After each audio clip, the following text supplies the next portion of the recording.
hormati Bapak Kapolrestabes Makassar, Bapak Budi Haryanto, yang saya hormati pula Bapak Wakapolrestabes serta para seluruh jajaran, yang saya hormati pula Bapak Wali Kota Makassar atau yang mewakili. Kemudian yang kami hormati tentu para akademisi. Di sini ada mewakili dari Universitas Negeri Makassar juga, ada Ibu Dr. Risma Niswati. Beliau sebagai validator juga di instrumen penelitian Bapak Kapolres, dan seluruh para undangan tentunya yang kami tidak sebutkan satu persatu.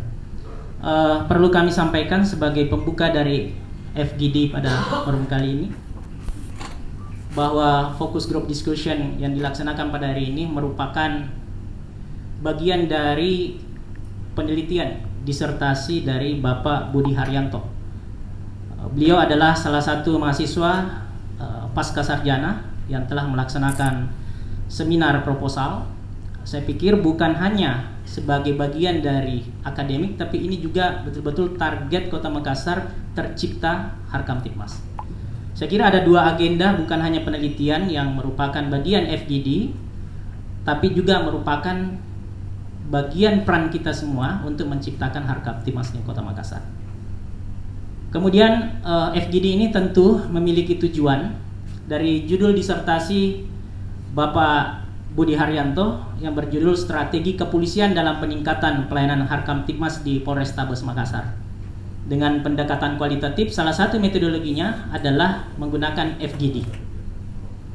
Kemudian Bapak Ibu sekalian, tentu tadi kami sudah sebar juga bagian dari pelengkap data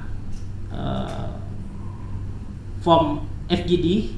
Kami butuh tentunya masukan-masukan dari form itu, sehingga Bapak Ibu sekalian diharapkan untuk dapat mengisi sehingga nantinya kami dapat menindaklanjuti. Begitu pula data instrumen ini sudah terkumpul. Ini merupakan penelitian yang menarik menurut saya. Sebelum saya jauh, saya tentunya memperkenalkan diri. Saya adalah Dr. Aris Baharudin, MAB CHRM, merupakan bagian dari akademisi di Universitas Negeri Makassar yang juga banyak berdiskusi dengan Bapak Kapolrestabes, sehingga nantinya arah disertasi ini akan mengungkap tipologi strategi kepolisian dalam pelayanan Harkamtibmas. Ini bagian dari pelayanan publik. Kemudian untuk mengetahui faktor determinan strategi kepolisian dalam pelayanan Harkamtibmas di Polrestabes Makassar. Kemudian juga yang tak kalah penting, Bapak Budi ingin mencoba melahirkan sebuah model rekomendasi dari strategi kepolisian dalam meningkatkan Harkamtibmas. Ini menarik, dan beliau saya sempat mengikuti menyampaikan beberapa model-model strategi. Saya kira di jejak digital beliau bisa kita lihat bagaimana beliau menggunakan beberapa pendekatan-pendekatan yang nantinya akan dibentuk atau dibangun menjadi sebuah model hasil penelitian dari beliau. Nah, saya kira itu pengantar dari saya selaku moderator sekaligus fasilitator yang nanti didampingi oleh adik-adik dari juga aparat kepolisian, ada adik mahasiswa, alumni, juga ada Ibu Siti Hardianti yang merupakan juga bagian dari akademisi UNM yang mencoba nanti mengumpulkan data ini yang nanti akan kita coba diskusikan kembali bersama Bapak Budi Haryanto. Maka untuk mempersingkat waktu, terlebih dahulu saya ingin mempersilahkan kepada Bapak Kapolrestabes Makassar, yaitu Bapak Budi Haryanto, untuk memberi sambutan kepada kita semua. Waktu dan tempat saya persilahkan. Baik, Assalamualaikum warahmatullahi wabarakatuh. Salam sejahtera bagi kita sekalian. Om Swastiastu, Namo Buddhaya, salam kebajikan. Yang saya hormati dan saya banggakan mewakili Bapak Wali Kota, Pak Kasbangpol, para undangan sekalian yang tadi sudah disebutkan satu persatu oleh moderator dari FKUB, dari perwakilan seluruh agama, tokoh masyarakat, pejabat utama Polrestabes, dan adik-adik saya dari B120, karena batalion sedikit ada pertentangan, tapi tidak apa-apa, yang penting maknanya tetap sama.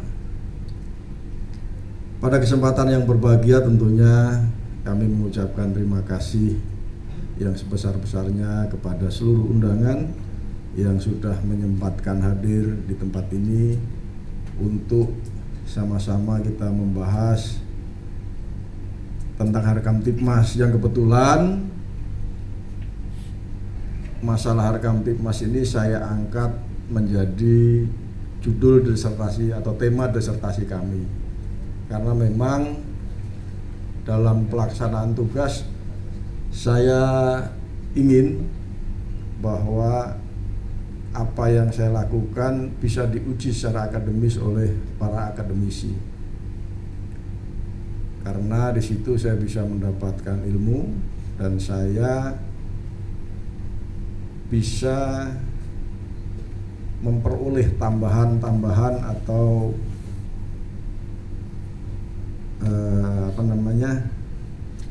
tambahan informasi dan bekal ilmu. Bapak Ibu sekalian yang berbahagia, sengaja saya mengangkat tema Polri dalam meningkatkan pelayanan khususnya dalam bidang Harkamtibmas. Tupoksi Polri ada 3 sesuai Undang-Undang Nomor 2 Tahun 2002, itu ada 3. Yang pertama Harkamtibmas, yang kedua penegakan hukum, yang ketiga melindungi, mengayomi serta melayani masyarakat. Ada 2 hal yang ingin saya garis bawahi dalam pelayanan Harkamtibmas. Yang pertama eksternal tentunya berkaitan dengan seluruh masyarakat, mulai masyarakat yang baik sampai dengan masyarakat yang kurang baik. Nah, bagi masyarakat yang baik kita tidak ada masalah, namun bagi masyarakat yang berperilaku kurang baik inilah yang menjadi masalah buat kita sama-sama, khususnya Polri dan tokoh-tokoh agama, tokoh pemuda, tokoh masyarakat yang ada. Yang kedua adalah internal kita sendiri, Polri. Polri ini tentunya tidak semua berperilaku yang negatif, tapi masih ada perilaku anggota Polri sendiri yang berperilaku negatif, yang mengakibatkan ya Polri semakin jauh dari masyarakat, Polri semakin tidak disenangi sama masyarakat, sehingga ketika ada gejolak sosial, polisi tidak bisa berbuat banyak karena masyarakat mampus loh, polisi selama ini bikin kita repot aja, padahal tidak semua polisi yang berperilaku negatif. Maka dari itu dalam disertasi kami menggarisbawahi ada 2 hal. Yang satu adalah eksternal, masyarakat yang berperilaku kurang baik, dan yang kedua adalah Polri itu sendiri, anggota Polri yang berperilaku masih negatif. Bagi eksternal, masyarakat yang berperilaku kurang baik, tentunya ini menjadi tanggung jawab kita bersama, untuk membenahi, untuk memperbaiki. Nah, dalam memperbaiki itu tentunya Polri tidak bisa sendiri, namun perlu bantuan dari pemerintah kota, dari tokoh-tokoh yang ada, mulai agama, pemuda, masyarakat, dan lain sebagainya. Inilah hal-hal yang ingin saya diskusikan supaya kami banyak mendapat masukan. Di Kota Makassar, khususnya Polrestabes Makassar, sudah banyak mendapat apresiasi dalam hal menangani kejahatan-kejahatan yang melibatkan anak-anak. Bahkan kemarin kami diundang khusus oleh Kapolda Jawa Barat untuk memberikan rumusan atau formula apa sehingga kita dianggap cukup berhasil menangani kenakalan-kenakalan atau kriminal yang melibatkan anak-anak.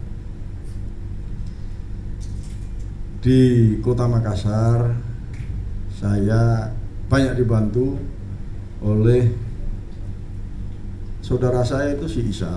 Ada di sini Isal. Isal ini dulu pernah berkecimpung dalam dunia hitam. Nah, sedikit saya menceritakan Isal. Bahkan yang bersangkutan beberapa kali kena busur. Iya, Sal. Nah, dari situ saya mulai belajar. Karena niat saya adalah saya akan mempengaruhi anak-anak pelaku kriminal ini yang susah diatur. Jangankan kita mau bicara, polisi mau bicara, kita deketin aja udah lari. Karena apa? Karena mereka anak-anak yang masih sering melakukan kejahatan ini ada rasa trauma, ada rasa tidak suka terhadap polisi sebagai penegak hukum. Dari Isalah saya minta tolong untuk membantu saya memetakan, mencari pelaku-pelaku yang masih aktif. Dari Isal ini juga saya mendapatkan informasi sehingga saya ajak orang-orang yang sudah mulai sadar untuk membantu tugas-tugas Polri. Dan ternyata efektif dalam kita mempengaruhi anak-anak yang aktif, yang masih aktif melakukan kejahatan ini bisa berubah. Karena di situ ada namanya istilah atau teori yang sudah kita kenal namanya konselor sebaya. Bagaimana kita mempengaruhi seseorang itu harus mencari frekuensi yang sama. Mungkin kalau dukun dipengaruhi oleh pendeta sama Pak Ustadz gak akan nyambung karena ilmunya berbeda. Tapi kalau dukun sama dukun mungkin agak seru itu pembicaraannya. Tapi kalau dukun, Pak Ustadz, Pak Pendeta gak akan ketemu. Itulah yang saya maksud teori konselor sebaya. Anak-anak jalanan harus sama dengan anak-anak yang pernah melakukan kejahatan namun sudah sadar. Dari situ ternyata cukup efektif.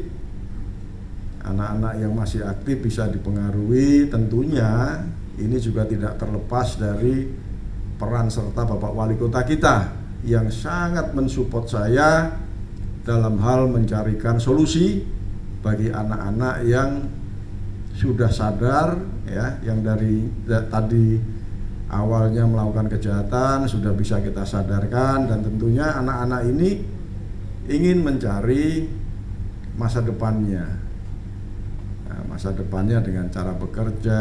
Bahkan yang belum sekolah, Pak Wali Kota bersedia menyiapkan paket kejar A, B, dan C. Yang belum punya pekerjaan, Pak Wali Kota juga sudah merencanakan akan memberikan lapangan pekerjaan. Namun semua itu butuh proses dan dukungan oleh semua pihak. Tidak gampang kita merubah stigma Kota Makassar yang menyeramkan menjadi kota yang pelan-pelan menjadi kota yang sangat damai dan aman. Ini bukan hanya saya selaku Kapolrestabes, bukan. Saya perlu uluran tangan oleh seluruh pihak, mulai dari tokoh agama, tokoh pemuda, tokoh masyarakat. Saya sangat mengharap dukungan dari beberapa pihak. Inilah tentang eksternal yang harus kita benahi. Yang kedua, internal. Nah, saya memberikan istilah adalah restoratif batiniah. Bagaimana selama ini penegakan hukum yang dilakukan oleh Polri menjadi momok, menjadi hal yang menggeramkan, menjadi hal yang tidak disukai oleh masyarakat. Karena apa? Yang seharusnya orang bermasalah dengan hukum bisa kita bantu, namun oleh penyidik, oleh anggota Polri itu sendiri diputer-puter, bahkan diperas. Nah, ini yang harus saya benahi. Sebagai gambaran Bapak Ibu sekalian, restoratif batiniah adalah anggota penyidik agar mau melihat latar belakang terjadinya peristiwa pidana tersebut. Contoh yang sudah saya lakukan di sini adalah seorang pencuri handphone yang kita tangkap. Setelah kita tangkap dan kita tahan, 3 hari kemudian ada seseorang yang mengantar bayinya kepada si ibu yang kita tahan ini. Bayi yang masih merah, umur kurang lebih 1 bulan. Dari situ kalau penyidik tidak peka, polisinya tidak punya hati nurani, emang gue pikirin dia salah nyuri handphone. Mau itu anaknya kek, mau itu apanya kek, gak ada urusan. Ini yang gak boleh. Ini yang harus polisi harus berani merubah mental-mental seperti itu. Dari situ saya melihat ini anak ternyata adalah anak ibu yang kita tahan. Dari situ hati kita, batin kita harus mau terbuka.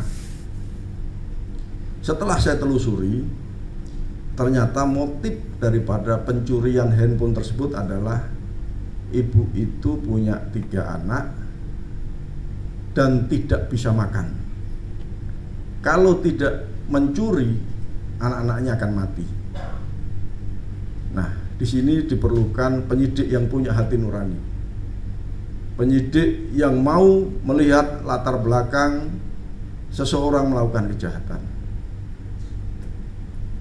Karena saya mau mulai polisi ini baik di Kota Makassar, saya berikan contoh kepada anggota saya bahwa inilah yang harus kita bantu. Meskipun dia seorang penjahat, meskipun dia seorang kriminal.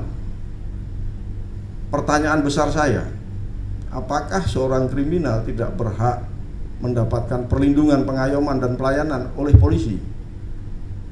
Ini yang harus anggota saya dan jajaran saya paham. Ternyata setelah saya lempar pertanyaan seperti itu, anggota menjawab, perlu. Nah, kalau perlu, ayo sama-sama kita benahi. Sama-sama kita benahi mental kita, supaya kita bisa lebih dekat dengan masyarakat, supaya kita bisa minta tolong kepada masyarakat ketika kita mendapat ujian atau gejolak sosial. Dari situ saya bantu pelaku kejahatan tersebut, bahkan anaknya saya sekolahkan karena anaknya ini sangat ingin bisa mengaji. Sangat ingin bisa mengaji. Makanya anak tersebut saya sudah biayai sampai lulus SMA dan saya titip di pesantren di Maros. Karena cita-citanya pengen bisa mengaji, pengen hafiz Quran. Nah, dari situ Bapak Ibu sekalian, saya juga ingin menggugah kepada semuanya bahwa Polri harus mau berubah dan kita semua harus mau bersama-sama menjaga Harkamtibmas di Kota Makassar ini selalu bisa kondusif. Sekarang pelan-pelan di luar sana sudah mulai mengapresiasi Makassar sudah mulai aman. Tentunya ini merupakan tanggung jawab kita semua bahwa kita harus bersatu padu, berkolaborasi untuk betul-betul menciptakan Kota Makassar ini menjadi aman. Itulah 2 hal yang ingin saya benahi dan akan saya angkat menjadi bahan disertasi kami. Yang pertama, kita rubah anak-anak kita yang masih melakukan kriminal. Yang kedua, saya mau merubah anggota-anggota saya untuk mau melihat latar belakang terjadinya peristiwa hukum atau pidana. Jadi tidak semuanya yang salah masuk penjara, semua salah masuk penjara tanpa kita mau memikirkan sebenarnya orang melakukan kriminal itu karena apa. Beda halnya ketika orang yang melakukan kriminal itu memang pengen tidak aman kota kita ini, ya kemarin kita sudah mendapatkan support dari MUI, dari tokoh-tokoh yang ada di Kota Makassar. Tidak tegas, kita lakukan, sudah kita tindak tegas. Bahkan ada beberapa yang kita tembak. Itulah yang memang harus kita butuhkan. Beberapa tindakan, beberapa kegiatan kita sudah lakukan, mulai dari preemptif, preventif, sampai represif. Dan alhamdulillah, puji Tuhan, Kota Makassar sampai saat ini masih bisa terkendali, aman. Dan tentunya sekali lagi dalam kesempatan yang baik ini saya mengucapkan terima kasih kepada seluruhnya. Tanpa Bapak Ibu semuanya saya tidak bisa apa-apa. Saya tidak bisa berbuat banyak. Namun karena kolaborasi kita semua yang sangat baik, hasilnya bisa kita nikmati bersama-sama. Meskipun kita tidak pungkiri masih ada 1-2 yang masih mencoba ingin berbuat, itu kita tidak pungkiri. Namun itu ada hal yang lain. Saya sudah mulai petakan, ada kepentingan lain. Bukan karena mereka ingin melakukan kriminal, tapi ada sesuatu hal yang lain yang memang belum bisa saya sampaikan di sini karena itu masih dalam proses penyelidikan anggota kita. Tapi pada umumnya Kota Makassar yang selama ini banyak geng-geng motor, anak-anak melakukan kriminal itu sudah banyak berkurang. Sekali lagi dalam kesempatan yang baik ini saya mengucapkan terima kasih. Dan dalam fokus grup diskusi ini saya ingin mendapatkan masukan dari Bapak Ibu sekalian supaya apa yang saya lakukan bisa lebih sempurna, bisa lebih kita pakai untuk manfaat orang banyak. Itu saja dari saya, kurang lebihnya kami mohon maaf. Sekali lagi terima kasih yang sebesar-besarnya atas waktu dan luangnya kesempatan yang diberikan kepada kami sehingga mau hadir di tempat ini. Demikian dari kami akhiri. Wassalamualaikum warahmatullahi wabarakatuh.